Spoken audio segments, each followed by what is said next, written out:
বিশ্ববিদ্যালয়ের ইতিহাসে সর্বকনিষ্ঠ senate member, Dhaka বিশ্ববিদ্যালয়ের সাবেক স্লোগান মাস্টার, বাংলাদেশ জাতীয়তাবাদী আইনজীবী ফোরাম সারা দেশে গঠনের ক্ষেত্রে যার গুরুত্বপূর্ণ ভূমিকা রয়েছে, আমাদের সকলের প্রিয় বাংলাদেশ জাতীয়তাবাদী আইনজীবী ফোরাম কেন্দ্রীয় কমিটির বিপ্লবী মহাসচিব জনাব ব্যারিস্টার কায়সার কামাল, জনাব ব্যারিস্টার কায়সার কামাল।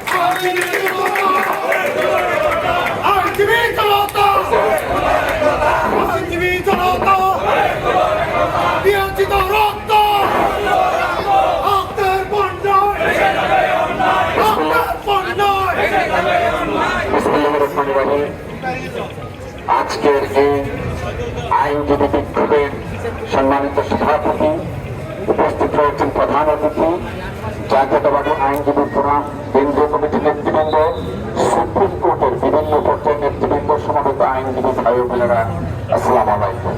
প্রিয় সাথীরা আমার, আমাদের যে পূর্ববর্তী বক্তা যারা আছেন আজকের বিষয়বস্তু সম্পর্কে সুন্দরভাবে বলেছেন, এরপরে এই বিষয়ের সাথে সম্পৃক্ত করার কিছু নেই। আমি একটা বিষয় অ্যাড করতে পারবো, কেন আজকে আমরা রাস্তায় দাঁড়িয়েছি বা দাঁড়াতে হচ্ছে, কিছুটা আন্দাজ করতে পারি রাস্তা বা রাজনীতির মাঠে কিছু কিছু কার্যক্রমের মাধ্যমে। যেমন আপনারা জানেন,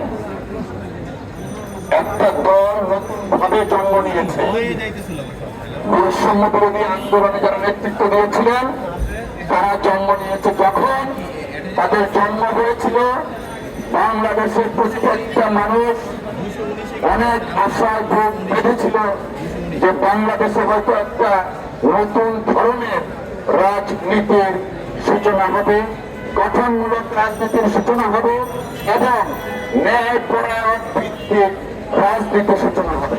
কিন্তু দুঃখজনকভাবে সত্য, যারা আছেন বা নেতৃত্ব দিচ্ছেন তাদের মধ্যে অনেকে এখন পর্যন্ত রাজনীতির মাঠে অনূর্ধ্ব-19 অর্থাৎ অনূর্ধ্ব-19 টিম, আমরা বুঝতে পেরেছি কিনা, অনূর্ধ্ব-19 তাদের কার্যক্রমে বোঝা যায়।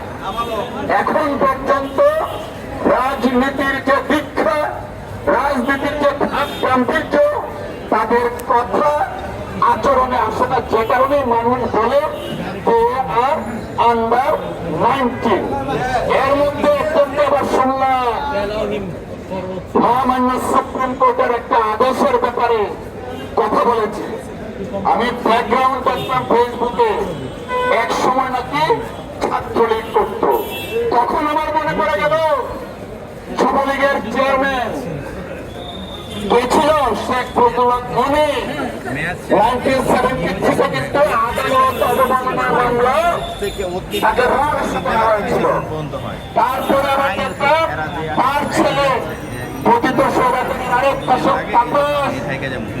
তার বিরুদ্ধে কিন্তু অবমাননার মামলা দায়ের করা হয়েছিল। এখন আবার আরেকজন, সে নাকি ছাত্রলীগ করত। আমরা যদি আওয়ামী লীগ, যুবলীগ, ছাত্রলীগ বিবেচনা করে যিনি এই কথাটা বলেছেন তাকেই মানা, কারণ তার রাজনৈতিক পরিচয় হচ্ছে ওই যুবলীগের মনি তাপস। আমি অনুরোধ জানাবো, সময় আছে, থামান, দেশের সর্বোচ্চ আদালতকে নিয়ে কথা বলার আগে দ্বিতীয়বার চিন্তা করুন।